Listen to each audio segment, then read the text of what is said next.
Bonjour à tous, bonjour à toutes. Quelques pieds de tomates, apport indéterminé, donc pas des Landrace, pas des large white, pas des piétrins. Tige de tomates que je conduis sur une seule tige, me répétais-je, jusqu'à une hauteur de 2 mètres. Et à ce moment-là, je les étête de façon à ce qu'il y ait sur le pied en moyenne 5 bouquets de fruits, qui est largement assez pour le climat et l'altitude où je suis, pour avoir une chance de les voir mûrir toutes avant les premières gelées d'automne.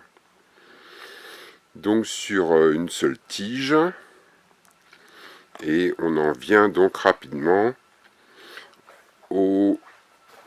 à la taille des branches secondaires.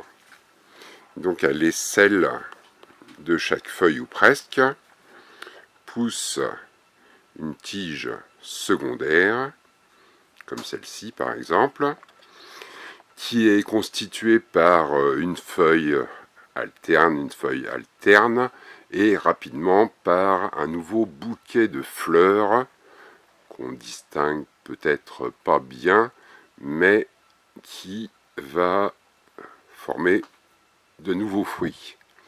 Et comme j'ai déjà mes bouquets de fruits prévus, au lieu d'enlever complètement la tige secondaire qui pousse à l'aisselle, et comme mes feuilles sont des vraies petites usines à photosynthèse, eh bien je garde 2 feuilles sur la tige secondaire, j'enlève le futur bouquet de fruits qui ne m'intéresse pas, et je suis donc à la tête maintenant de 3 petites usines à photosynthèse au lieu d'une seule.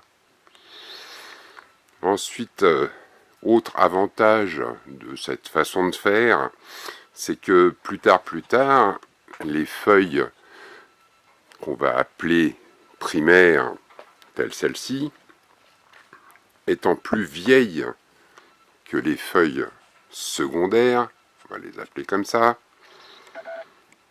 on n'hésitera donc pas, quand les vieilles feuilles n'assureront plus ou moins bien la fonction de photosynthèse, quand elles seront vieilles, tachées ou malades, à enlever carrément la vieille feuille, et on aura toujours 2 jeunes feuilles pleines de vie. Voilà. Donc, à l'aisselle, par contre, de ces jeunes feuilles, va pousser, qu'on va le voir de ce côté-là, donc on a mes 2 jeunes feuilles, ici et ici, et évidemment, à l'aisselle de ces jeunes feuilles, va continuer à pousser une tige tertiaire, et celle-ci, par contre, on peut carrément la virer, et de l'autre côté, on verra peut-être moins bien, mais on va essayer. Hop, la petite tertiaire qui est là, on n'hésite pas, et hop, voilà. Et donc on se trouve à la tête de 1, 2 et 3 feuilles toutes jeunes derrière qui vont travailler pour la plante. Voilà, c'était ma façon de tailler les branches secondaires sur les pieds de tomates.